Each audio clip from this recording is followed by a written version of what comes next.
Uma boa tarde, meus amigos. São 12:01. Começamos agora o programa Simara Ellery desta quarta-feira e que logo mais, às 19 horas, vocês têm a sua reprise. Mas, meus amigos, o IBGE, em 10 anos, triplica percentual de negros na universidade. A análise dos dados da Pesquisa Nacional por Amostra de Domicílios, ao que nós chamamos de PNAD, feita pelo Instituto Brasileiro de Geografia e Estatística, que nós conhecemos como IBGE, mostra que, apesar de ter aumentado de 27% para 51% a frequência de estudantes entre 18 e 24 anos no ensino superior, essa expansão educacional apresenta disparidades, principalmente se levado em conta o critério racial. De acordo com o IBGE, o percentual de negros no ensino superior passou de 10,2% em 2001 para 35,8% em 2011. No entanto, esse aumento na frequência entre jovens pardos ou pretos não foi suficiente para alcançar a mesma proporção apresentada pelos jovens brancos 10 anos antes, que era de 39,6%. E hoje, o número de brancos entre 18 e 24 anos que estão na universidade atinge a 65,7% do total. O maior percentual de negros nesta faixa etária cursa o ensino médio, 45,2%, e outros 11,8% estão no ensino fundamental. Entre os brancos, 24,1% estão no ensino médio e 4,5% no ensino fundamental. Então, cresce 200% o percentual de jovens pobres com estudo. Os dados também foram divulgados no IBGE, com relação a esse crescimento de 200% do percentual de jovens pobres. Então, nesta quarta-feira também foi publicado, está sendo publicado no dia de hoje, mostram que passou de 33,7% para 54,1% a proporção de jovens entre 18 e 24 anos de idade que possuem 11 anos ou mais de estudo. Esse aumento na escolaridade não beneficiou a todos igualmente, mas contribuiu para a tendência de queda das desigualdades educacionais. E, segundo o IBGE, isso pode ser observado pelo crescimento de 2.001% na proporção de jovens com ensino médio, que faziam parte da fatia mais pobre da população, em comparação com a elevação de 19% para os jovens que integram o grupo mais rico. Se levada em conta a população com mais de 25 anos de idade, a escolaridade aumentou lentamente de 2001 para 2011, passando de 6 para 7,4 alunos de estudos. Anos de estudo. E segundo o IBGE, esse dado reflete a tendência de baixa probabilidade de incremento da escolaridade a partir desta faixa etária. Então, isto é importante para que a gente veja que tem aumentado o crescimento, tem se estimulado mais a população mais carente, inclusive mais os negros, né, e mostrado a ele a oportunidade que são todas, para todos nós, enquanto brasileiros, está dando oportunidade nunca antes vista no país, e que podem, com direito a uma boa escola pública, e aí depende dos governantes. Porque se os prefeitos não pagarem bem os seus professores, não pegarem os professores e colocarem os professores também para cada vez mais se reciclarem, né? E poderem fazer cursinhos para melhorar o estudo nos seus municípios, aí, melhorando isso tudo, diminui a desigualdade. Porque na hora que quiserem ir para a capital, fazer uma universidade federal e essas coisas dessa forma, eles vão ter que competir e vem aquela divisória que é dado para os negros e pardos, né? Eles entram naquela cota, mas depende também do município. Então, por isso é que se combate tanto.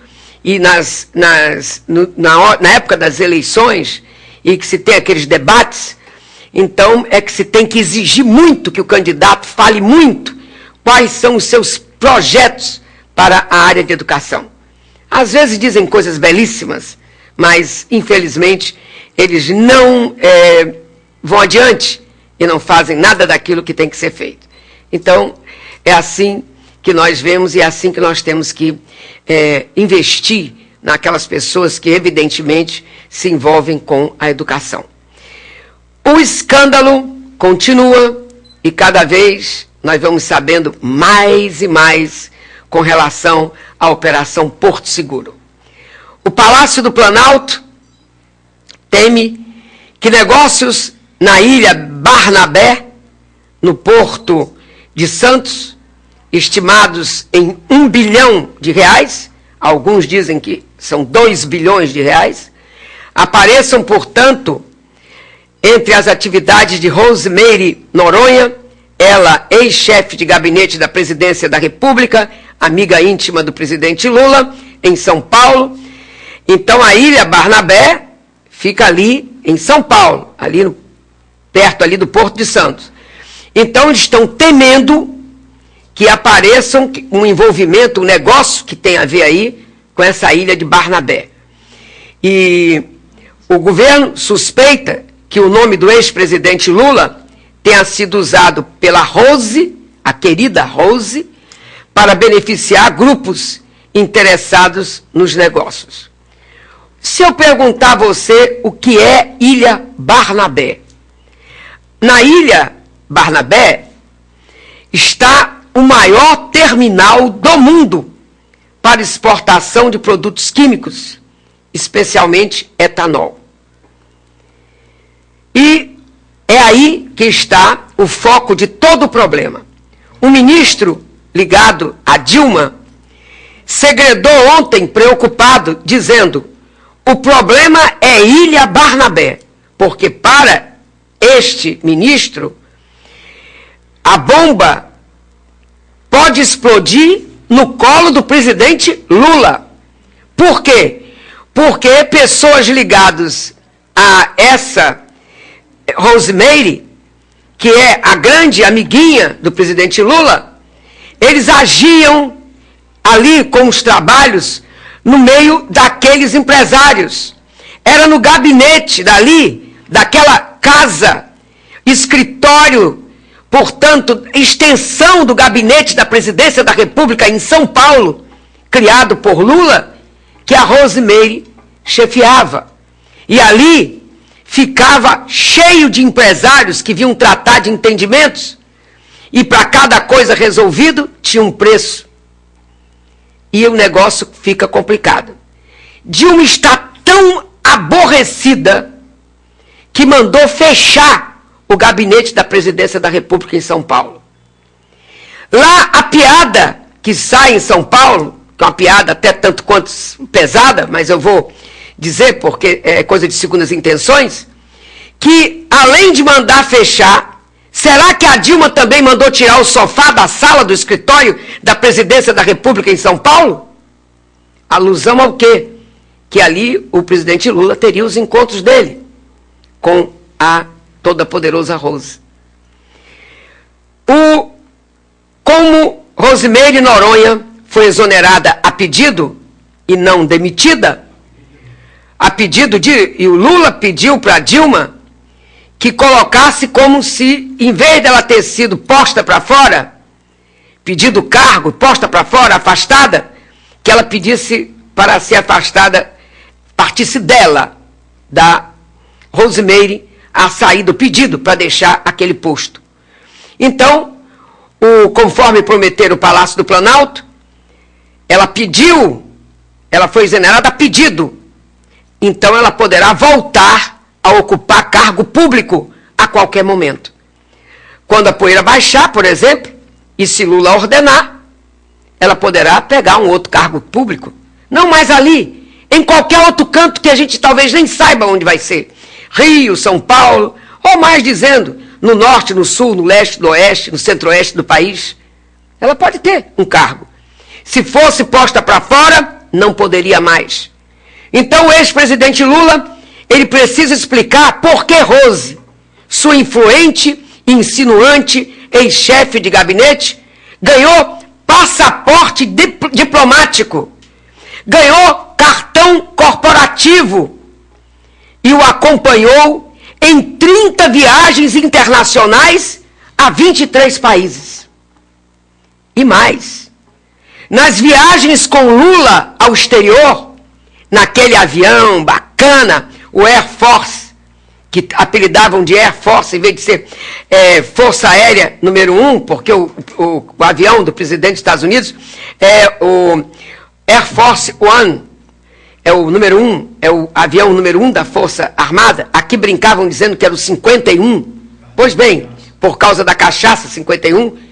E ele agora tem um novo avião que não vale para nada, foi caríssimo, mas não tem autonomia de voo, não pode fazer uma longa viagem, tem que pedir permissão e parar em determinados lugares, depois de tantas horas de voo, para poder se reabastecer, pedir permissão ao país, não sai ninguém do aeroporto, ninguém desce do avião para se abastecer. Pois bem, nas viagens com Lula ao exterior, a Rosimeia Noronha nunca constava na lista oficial, até para não ser notada.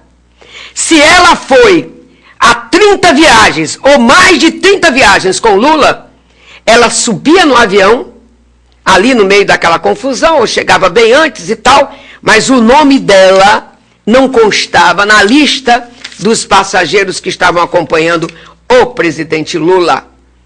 E os comandantes da Air Force ficavam perplexos e preocupados. E se o avião caísse? Engraçado. Só pode ser uma piada. Porque se cair, ia sair o escândalo. Quem estava ali também estava a Rosemary Noronha, Nódoa Noronha. Pois bem, mas ficaria ruim para quem? Para Maria Letícia. Tão somente. Agora, acompanhou em mais de 30 viagens e entrava anônima, entrava caladinha, mas quando chegava no avião, mandava em tudo. E a pobre da Maria Letícia não sabia de nada. Por isso que quando de repente teve aquele boato de que ela estava indignada com o presidente Lula, a esposa estava indignada, os filhos estavam acalmando a mãe, reclamaram do pai, era porque talvez tinha vindo à tona tudo isso. O deputado Paulo Teixeira, do PT de São Paulo, ele descarta que a Operação Porto Seguro seja retaliação da Polícia Federal por não conseguir aumento salarial. Olha, não foi não. Porque a Dilma não tem nada a ver com isso. Para pegar o presidente Lula, se não foi não é no governo dela que não teve aumento? Então pronto, ao contrário, estão dando uma oportunidade de ouro para a Dilma de limpar a sujeira que o Lula deixou para ela. Porque muitos dos ministros que ela teve que aceitar, que foram a pedido de Lula, já tiveram que voar, que ir embora por causa dos escândalos. Olha, quando a gente vê uma pessoa como Rosemary Noronha, vem à tona, porque ela era tão gulosa, ela ganhava tanto, ela morava numa cobertura, não está aparecendo nem lá na cobertura mais, ela negociava tanto, ela mandava tanto, que eu acho que por causa disso, ela passou a ser uma pessoa chata, insuportável. E as pessoas, eu falei ontem, que o Tancredo Neves tinha, né? Todo mundo chamava Dona Antônia dele. A primeira coisa, quando um homem queria ter uma boa aproximação com o Tancredo Neves, era fazer amizade com Dona Antônia. Que era a secretária, era quem resolvia tudo. Ele não diziam lá em Brasília que ele passeava com Dona Antônia de mão dada pela quadra lá do Senado. Então todo mundo sabia. Né? Então, são coisas que acontecem. Agora, o Lula, a dona Risoleta, no dia quando ele morreu, ela não deixou, mandou uma ordem dizendo que a dona Antônia não ia fazer parte do velório permanente ali do corpo do Tancredo Neves. Ela teve que entrar numa fila, como cidadão comum, esperar horas andando no frio, para poder chegar a hora de entrar no palácio, passar pelo corpo, olhando, porque ninguém podia parar, porque era muito grande a fila. Mas não ficou como as pessoas da família, que ficaram mais afastadas, e depois tiveram reservado um tempo para ficarem sozinhos com o corpo. Ela não fez parte. Então, está aí, né? Existe, às vezes, sempre outra segunda-dama, né? Então essa outra é bem superior, manda mais do que a atual. A atual fica para ser somente aquela que aparece em solenidade, né? Mas mesmo assim, Dona Marisa Letícia fez umas boas viagens. Mas tinha aquelas que o Lula dizia, não, é rapidinho, não precisa ir e tal, é melhor você ficar e patati, patatá, bam, caixa de fósforo, e lá vai, né? Então, mas o Lula teve um encontro no Rio de Janeiro, nessa noite passada, ontem. Aí eu digo para você, e a chamada era assim, Lula se esquiva de repórter em evento no Rio. Aí eu coloquei o que eu gostaria de dizer, que é assim, Lula, menino travesso, traquina, treloso. É o que eu tenho que dizer dele. E para sair do T, eu digo imanhoso. Porque só chegava junto da mulher dele, todo doente, passando mal, etc e tal, dor no ombro, dor aqui, dor lá. Que nada, tem caso fora, chega em casa, fica como se fosse, minha mulher, porque vive pensando com a cabeça no outro. Infelizmente, coisas da vida. Como diria o francês, chose de louco, pois é, coisa de louco, mas é assim. Lula compareceu na noite passada a um jantar festivo promovido pela Pirelli. Foi coisa destinada a celebrar o lançamento do calendário lançado anualmente pela empresa Pirelli. E na peça do calendário de 2013, uma seleção de belas mulheres. Olha, calendário da Pirelli, mulheres lindíssimas. Então, no calendário tem as mulheres fazendo pose diante da paisagem carioca, né? E os idealizadores dizem que o mote é a exaltação das transformações socioeconômicas ocorridas no Brasil. Daí, a Pirelli fez o convite a Lula. Ao mesmo tempo que a ida do Lula também dá certa coisa. Aparece o Lula na televisão, como eu aqui, dizendo, olha, o Lula esteve no evento da Pirelli. Já estou fazendo uma propaganda gratuita da Pirelli, né? Dizendo, a Pirelli, num calendário com belas mulheres. Aí os homens devem dizer, poxa, vou levar para casa, para a oficina, para o escritório, etc. e tal. Então, para desassossego do convidado ilustre, o repasto da Pirelli foi servido num dia em que arde nas manchetes o escândalo da máfia dos pareceres estrelados por Rosemary Noronha, a Rose. E o Lula chegou acompanhado dos governadores Sérgio Cabral, do Rio de Janeiro, e quem mais? O Jacques Wagner, da Bahia, também foi, para ver lá, né, esse calendário da Pirelli. Então, protegido por um denso esquema de segurança, o presidente Lula atravessou as dezenas de repórteres que aguardavam, intercalando sorrisos, acenos e um vocábulo, não. Presidente, por favor, não. Presidente, uma palavrinha, não. Bom, fez ouvido de moco, mas compreensível. Olha, as investigações da Polícia Federal revelam que Rose, uma auxiliar que Lula nomeou para o escritório, né, da presidência lá em São Paulo, e que Dilma teve de exonerar, detinha poder insuspeitado para uma servidora de terceiro escalão. Mandava e, sobretudo, desmandava nas engrenagens do Estado. Achava que ele ia responder sobre isso? Não ia responder. Então, Rose e Lula, eles desenvolveram uma intimidade que ultrapassou as fronteiras do relacionamento entre subordinada e chefe. E o receio de que as apurações resultem em constrangimentos para o Lula e, no limite, para o governo, levando o Planalto a mobilizar sua infantaria congressual, seria melhor que o presidente Lula se mantivesse calado. E ficou. Bom, o Lula, lá, ele estava muito satisfeito, encontrou a grande atriz, já está velha, Sofia Loren, mais idade do que eu, então você vê, já tem idade, mas muito bem, muito plástica, muito bem cuidada, e a mulher então tem sempre uma aparência jovial. O Lula disse grandes elogios, é um galanteador, isso ele é, galanteador. Então, na hora que fez o discurso, ele disse, tiramos 28 milhões de brasileiros da miséria, e brindou a plateia com um xiste. Olha, tirou 28 milhões de brasileiros da miséria. Pelo que eles levaram, tinha dado para tirar 50 milhões da miséria. Tinha dado para fazer um trabalho com a educação 1000 vezes melhor do que essa educação fajuta que temos no nosso Brasil. Quando se faz uma pesquisa mundial, nós estamos lá embaixo, ali com os piores países ou os mais atrasados da África. Não é com a África do Sul, que é maravilhosa, não é? São aqueles países de grande sofrimento. É onde nós estamos chegando.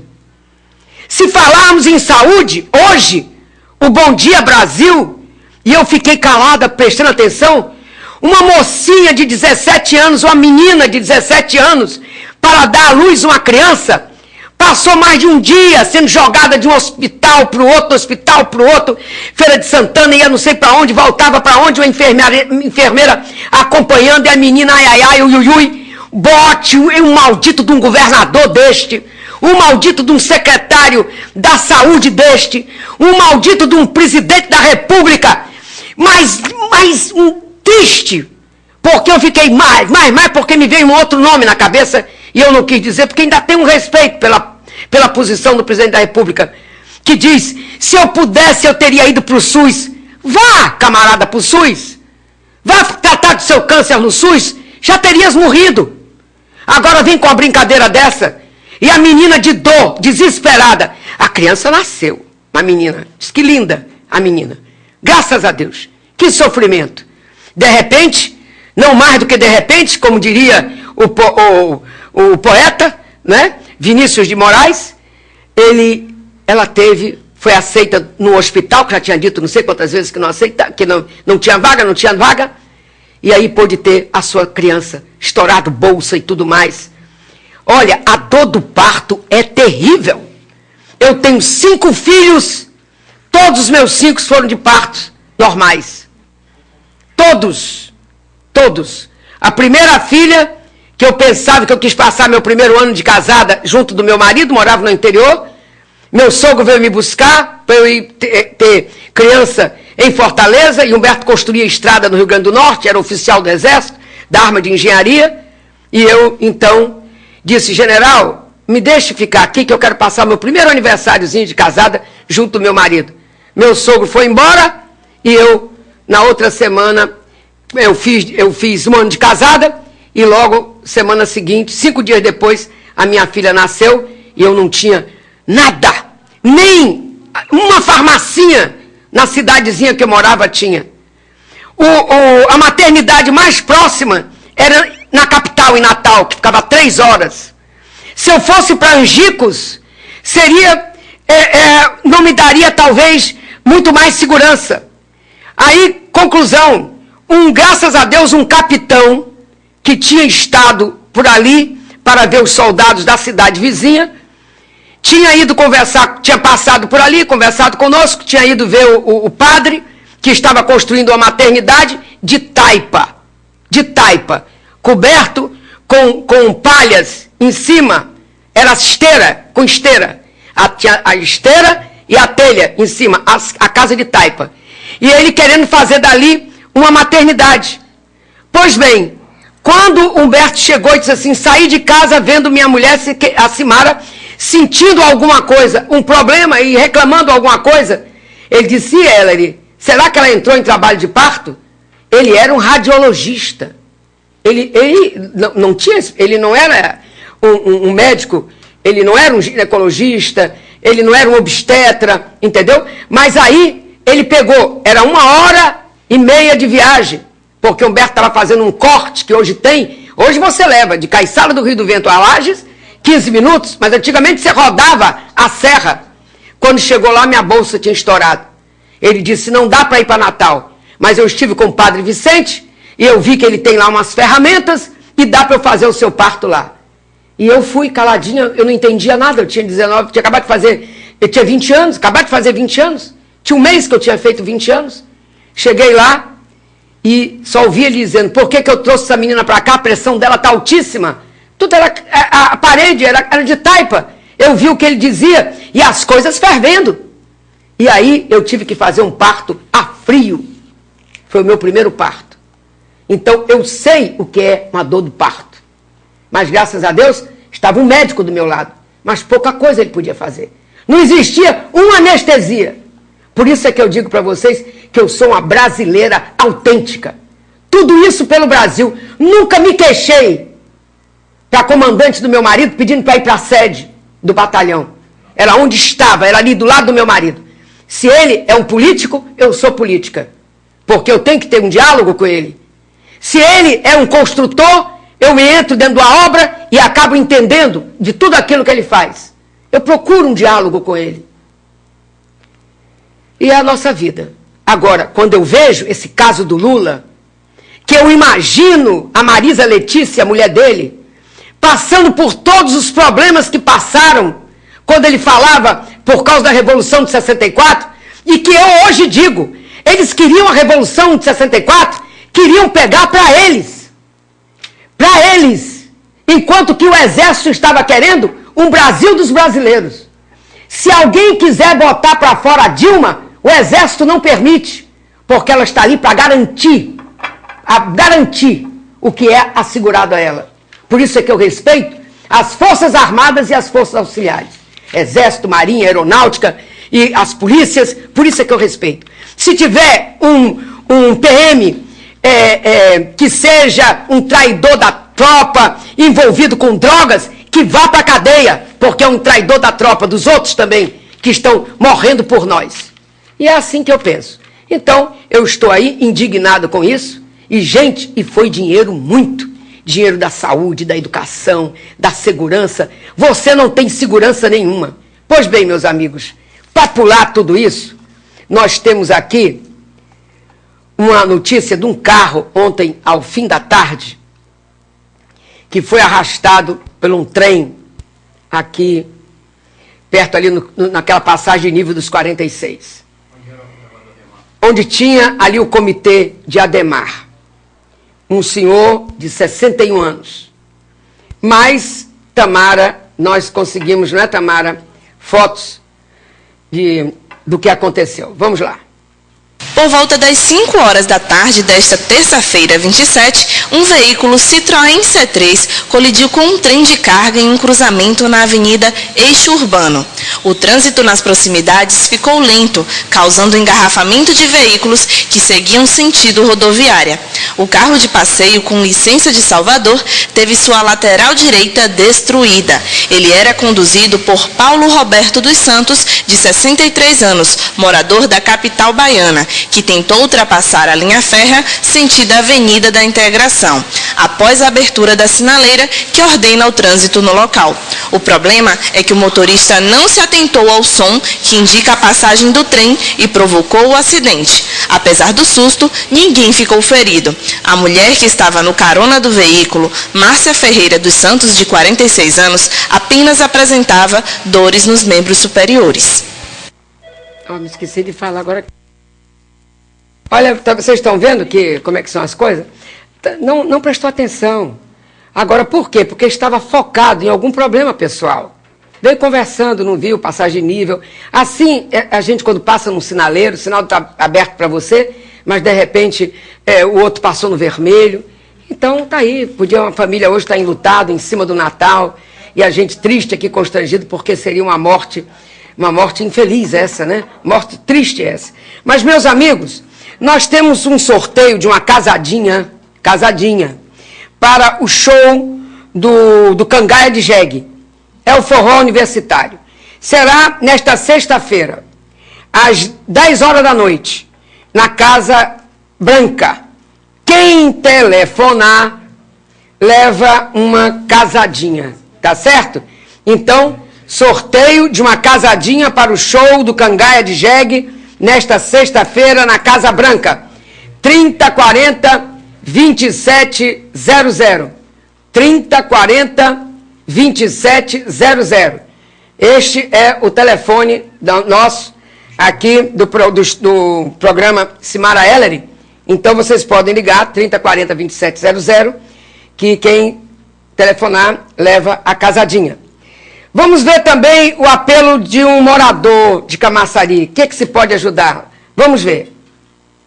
Então, Simara, estamos aqui com o senhor João Francisco da Silva, ele que já mora em Camaçari há cerca de 40 anos e tem um apelo para fazer para a população. Seu João, o que foi que aconteceu com o senhor?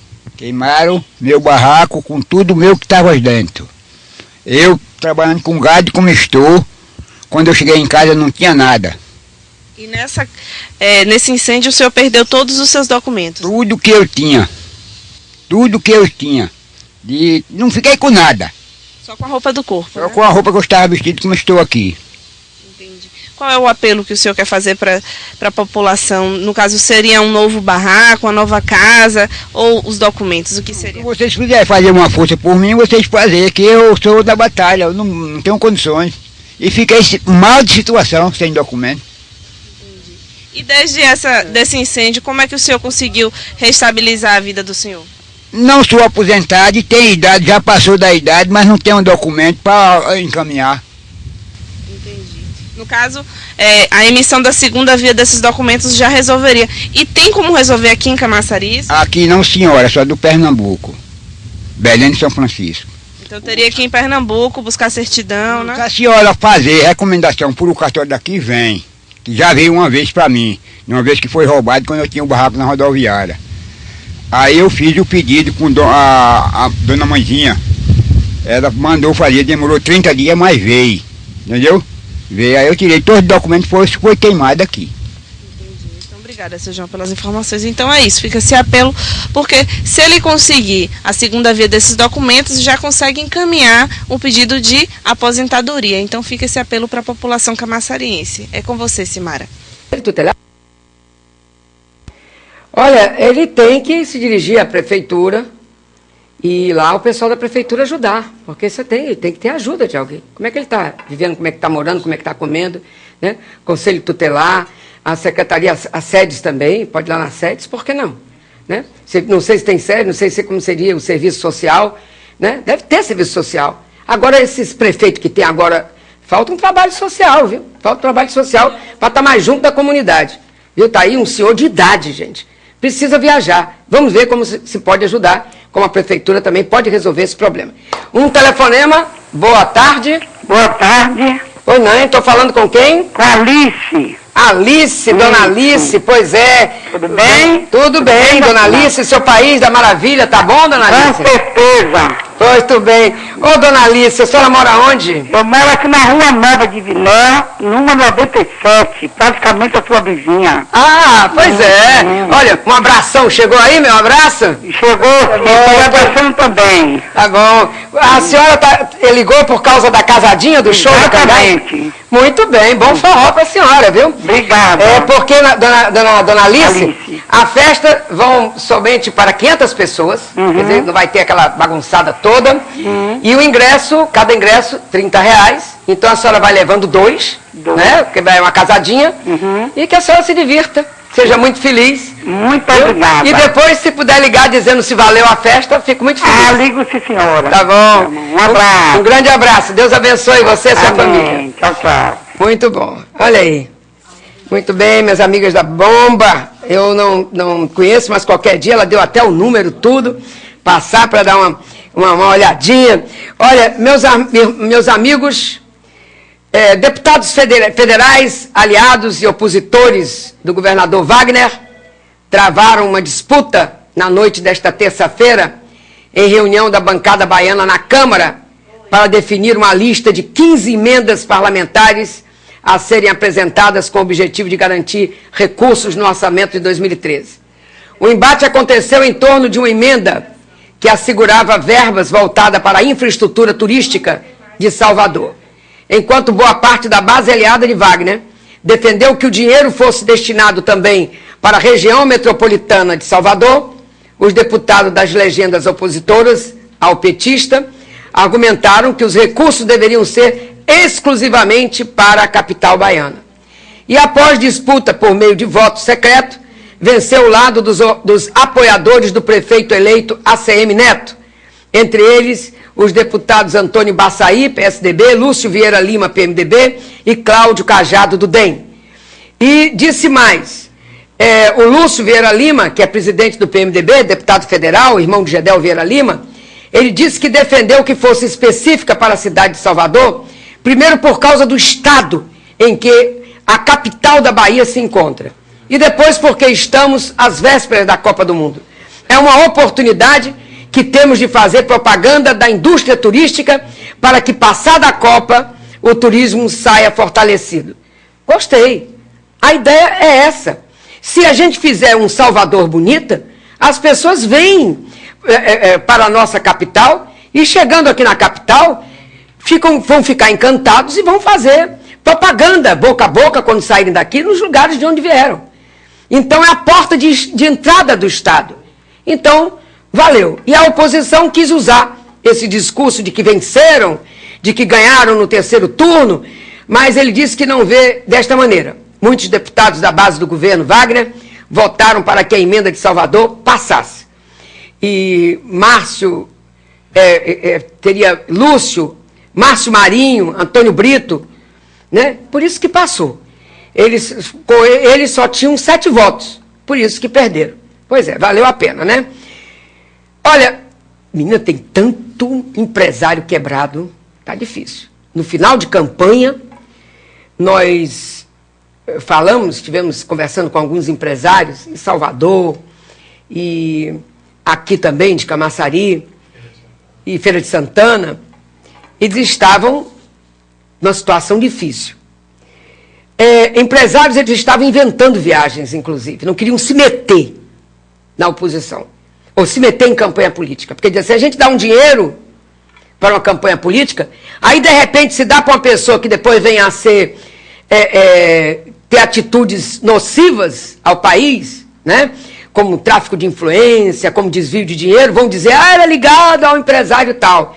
Então eles inventaram que em viagens para não estar aqui, internamento médico, dizendo que estava doente, coisas parecidas, para fugir de candidatos com pedido de ajuda financeira.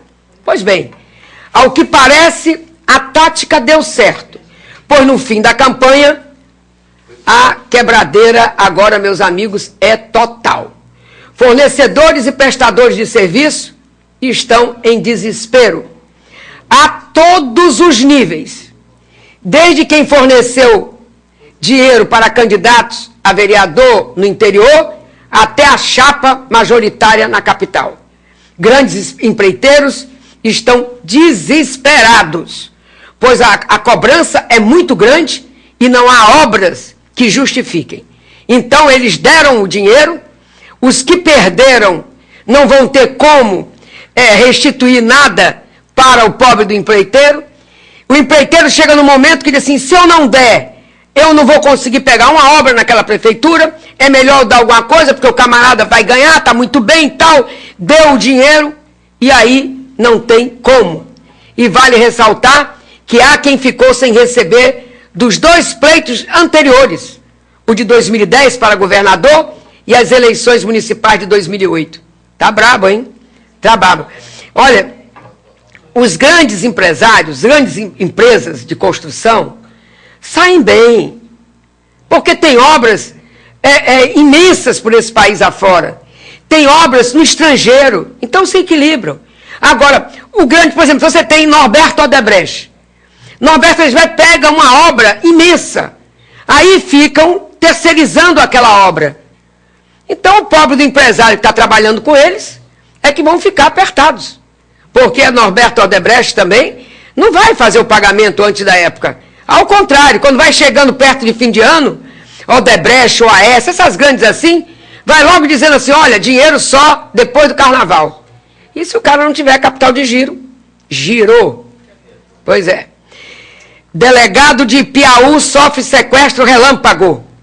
O delegado titular da Polícia Civil de Piauí, Cristiano Mangueira, foi vítima de um sequestro relâmpago no bairro da Conceição na noite desta terça-feira, dia 27. De acordo com informações do blog Giro em Piauí, ele foi abordado por 4 homens quando descia do seu carro. E Mangueira foi obrigado a entrar novamente em seu veículo com os bandidos. O delegado foi encontrado por volta das 10 horas da noite e em um matagal próximo à cidade de Jitaúna. E a polícia está investigando o caso. Pois é, imagine, mas não disse quem foi encontrado morto, ainda bem. Agora, nesta madrugada, uma quadrilha explodiu caixa eletrônica do Banco do Brasil no município de Pindaí, no sudoeste baiano, na madrugada de hoje, dia 28. E segundo o site Brumado Notícias, os assaltantes esvaziaram os 4 pneus de uma viatura estacionada na praça da cidade antes do roubo para dificultar o trabalho da polícia. Ainda não foi, a polícia ainda não foi informada e nem nós vamos saber a quantia levada pelos bandidos que fugiram em um veículo prata. Olha, a turma está sabendo trabalhar, né? Vão, época de Natal, quando chegam nos cantos, chegam em 2, 3 carros, cada uma com 5 pessoas dentro, entendeu? Não tem medo de nada, são agressivos, né? Agressivos. Em São Paulo mesmo, lá, ou no Rio de Janeiro mesmo, lá no morro, né?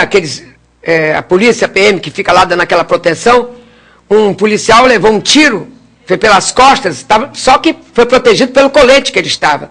E quem atirou? Era um rapaz de 17 anos. Então, já está na rua. Já está na rua. Agora, se a policial, ali a polícia, devolvesse, matasse o rapaz, muita gente vinha abaixo. Você vê como é difícil? É muito difícil. Agora, sempre é o menor que faz isso, tenta matar, porque depois, 18 anos, a ficha é limpa, acabou tudo. Deputado quer que a Assembleia Legislativa da Bahia presida por parlamentar negro, sempre no dia 20 de novembro. Um dia após a bancada petista retirar a candidatura do deputado Rosenberg Pinto à presidência da Assembleia Legislativa da Bahia e deixar o caminho livre para Marcelo Nilo, que é do PDT, o deputado Bira Coroa, do PT, aqui da cidade de Camaçari, ele deu entrada em projeto de resolução para marcar o dia 20 de novembro no Legislativo Estadual. O Bira Coroa quer garantir que todo ano, no Dia Nacional da Consciência Negra, a presidência da Assembleia Legislativa, né, o presidente da Assembleia, a presidência seja exercida por parlamentar negro ou uma parlamentar negra. Para valer, a matéria registrada sob o número 2164/2012 tem que alterar o regimento interno do Legislativo Estadual para instituir que o escolhido ou a escolhida não seja necessariamente membro da mesa diretora. Bom, porque pode ser que na mesa diretora não tenha uma pessoa de cor negra. Olha, o Bira Coroa quis fazer mais ou menos o que o governador fez, querendo sempre que, uma vez no ano, o governo do Estado seja ali, o Estado seja governado de... aqui do Recôncavo Baiano, Cachoeira. Tudo bem, é a heróica, merece. Mas ali, quando você chega, deputado federal ou estadual, ali todos foram eleitos mediante voto. Todos são iguais. Para chegar a presidir, de qualquer maneira, tem que ter sido uma eleição dentre todos para eleger o presidente e a mesa diretora. Então, não necessariamente se precisa aquele dia ser governado por um negro. O negro tem condição, sim, de, pelo esforço dele, já que é um deputado, chegar à presidência da casa. Isso é que eu acho que deveria ser. A ideia dele é louvável, mas se dissesse que naquele dia tivesse mais discurso, ou mais alguma coisa, algo que mostrasse, como já vem sendo feito até, inclusive, de forma extraordinária. Nós temos que respeitar o negro. Nós temos que conhecer a história desses nossos irmãos negros. Né? Uma sessão solene. Um dia, uma sessão solene presidida por um negro? Sim. Né? Mas, aí a ideia dele foi interessante, mas eu não acho que Para mim, não precisa isso. O negro já não precisa isso. Já chegou num ponto na Assembleia Legislativa em que todos nós chamamos Vossa Excelência o Senhor. É magnífico isso. É lindo isso. Né? É muito lindo. Agora, lindo eu não acho. É o presidente Marcelo Nilo, e é meu amigo, hein? Deu entrevista grande, de mais de meia hora na Rádio Sauípe. E quando ele deu, ele disse: Simara, eu sou o 9º candidato a governador, a suceder o Wagner. Disse no ar. Mas eu não concordo ele ser novamente presidente da Assembleia Legislativa. Eu acho vergonhoso isso. Eu não concordo.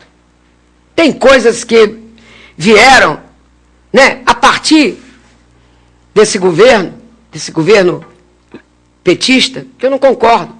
Apesar de que a reeleição veio do governo Fernando Henrique Cardoso. Mas o Brasil não estava preparado. Não estava preparado. Agora, acontece que devia ser pelo menos assim, com direito a uma única reeleição e nunca mais poder ser candidato a nada na política. Deveria ter sido assim.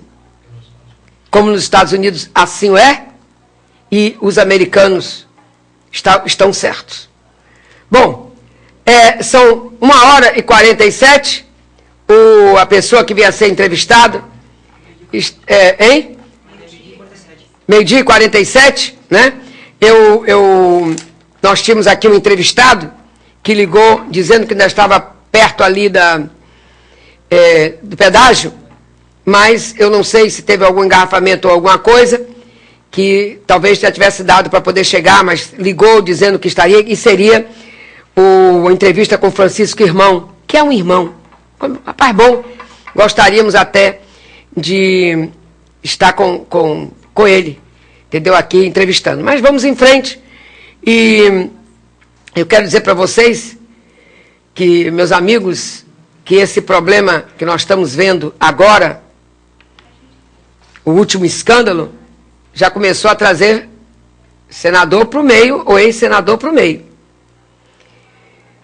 Afastado do cargo de advogado-geral do adjunto da União, José Weber Holanda, queridinho da queridinha do Lula, ajudou o ex-senador Gilberto Miranda a conseguir a autorização do IBAMA, da Secretaria de Portos e da Secretaria de Patrimônio da União para instalar um complexo portuário de 2 bilhões de reais na ilha de Bagres, uma área de proteção permanente ao lado do Porto de Santos. Eu falei ainda há pouco também de um problema lá no Porto de Santos também, e agora é na ilha de Bagres. O Weber era o braço direito do ministro Luiz Inácio Adams, do AGU, que já deu uma declaração ontem, dizendo que, lamentavelmente, este problema agora, com a Rosemary, né, da Operação Porto Seguro, vai afetá-lo. Ele que estava já se arrumando e praticamente já experimentando a toga, porque já achava que iria para o Supremo Tribunal Federal. E Weber, então, era o braço direito do ministro Inácio Adams, na AGU, e trabalhava com Paulo Rodrigues Vieira, aqueles 3 irmãos Vieira, preso na última sexta-feira, dia 23, esse Paulo Vieira, pela Operação Porto Seguro, sob a acusação de chefiar um grupo que fazia tráfico de influência em órgãos federais. A construção do complexo portuário, que começaria em 2013, é o maior empreendimento flagrado na operação da Polícia Federal. A procuradora que atua no processo, Suzana Fairbank, relatou que um dos diálogos telefônicos entre Vieira e Weber, em 30 de abril deste ano, sugere o pagamento de propina ao funcionário da AGU. Então, eu espero que o Paulo Rodrigues Vieira e eu espero que o Weber fiquem bastante tempo preso, porque o que nós estamos sabendo, para a nossa tristeza, é que não é como a gente está esperando o problema do Supremo Tribunal Federal. Porque o Supremo Tribunal deve finalizar hoje a definição das penas dos condenados no julgamento do mensalão. E para a conclusão da dosimetria, resta somente decidir as punições de 3 réus. O deputado federal João Paulo Cunha, que foi presidente da Câmara Federal, e gostaria que ele pegasse a mesma coisa que Zé Dirceu. O ex-secretário do PTB, Emerson Palmieri, e o delator do esquema, Roberto Jefferson, do PTB. E, em seguida, os ministros do Supremo ainda precisarão resolver questões pendentes no julgamento, como a perda de mandato para os 3 deputados federais condenados: João Paulo Cunha, Valdemar Costa Neto. João Paulo Cunha é do PT, Valdemar Costa Neto é do PR de São Paulo, é bom que a gente diga. E o Pedro Henri é do PP, do Mato Grosso. E o ajuste de penas também tem que ser visto, é isso, multas e a possibilidade de redução da pena no caso de confissão e o pedido de prisão imediata, feito pelo Procurador-Geral da República, Roberto Gugel. A expectativa é que o julgamento iniciado no dia 2 de agosto seja concluído já na próxima semana. Mas, concluída a dosimetria nessa reta final, é a etapa das penas, o julgamento vai prosseguir com a análise de questões residuais, como a responsabilidade pelo decreto de perda de mandato parlamentar, se é do Supremo Tribunal Federal ou se é do Congresso Nacional resolver isso. Então, lá vem problema. Agora, quero lembrar aqui que o fim do julgamento não será o fim do processo. Por quê? Porque os advogados já analisaram que vão recorrer das punições impostas pelo Supremo. Eu sempre achei que quando houvesse o julgamento do Supremo, era fini, tinha acabado tudo. Mas não. Mas os advogados desses réus, né, que foram condenados, já estão sinalizando que vão recorrer das punições impostas pelo Supremo. Não há prazo para que o Supremo Tribunal Federal responda a esses recursos. Algumas ações penais, julgadas em 2010, não têm resposta definitiva até hoje. A tendência é que os réus respondam ao processo em liberdade até o esgotamento de todos os recursos. Então, está aí, nós estamos vendo, tem um senador do PSDB do Pará, que ele disse uma coisa muito interessante, é o Mário Couto, condenou a prática de corrupção e destacou a apresentação do projeto da sua autoria, que institui o dia 12 de novembro, data em que Zé Dirceu teve a sua pena fixada pelo Supremo Tribunal Federal, como o dia do mensalão, que ele disse que todos os anos quer comemorar. E mais, ele disse que apostou o mandato dele, se Dirceu passar mais de 1 ano na cadeia. Se for para a cadeia. Estão até achando que não irá para a cadeia. Vão rever a dosimetria e ele pode ficar com menos, em vez de 10 anos, ficar abaixo dos 8 e, portanto, passa o dia na rua e só vai ficar às noites por lá. Mário Couto explicou que tudo isso, né, e disse o senador Mário Couto, podem roubar. Abriram as portas. Será que o José Dirceu tira 1 ano de cadeia? Tira nada? Aposto o meu mandato se o Dirceu vai passar mais de 1 ano na cadeia. E disse que a corrupção se generalizou nesse país e não tem fim. Até quando nós vamos aturar nesse país notícias de roubalheira generalizada? Fiscalizem seus municípios. Fiscalizem, porque diziam que toda a arrecadação seria publicada e nós saberíamos em que iria ser gasto. Então estamos aí e vamos ter, portanto, coragem de fiscalizar e vamos ter coragem de denunciar. Então, é o dever de todo governante que a gente faça e que a gente haja dessa maneira.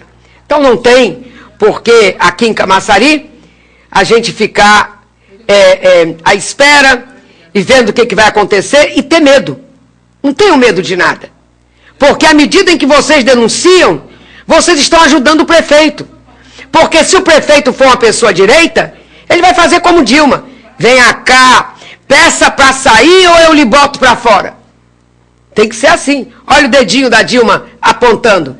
Tomem cuidado, não brinquem comigo. É o que ela está dizendo. E eu ainda confio na Dilma.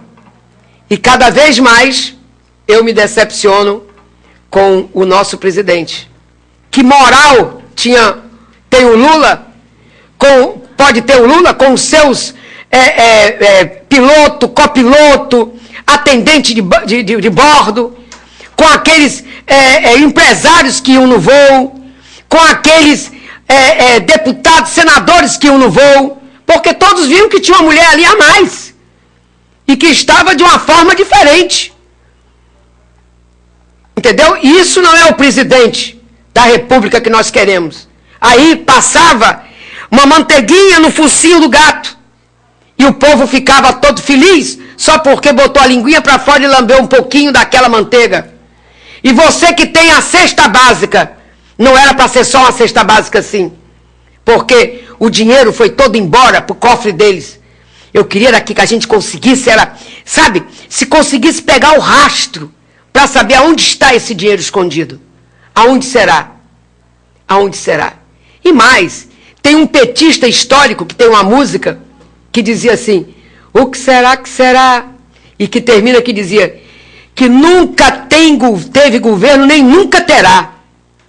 Pois é, mas nós esperamos que a Dilma governe. Bom, chegamos ao final do programa Simara Ellery.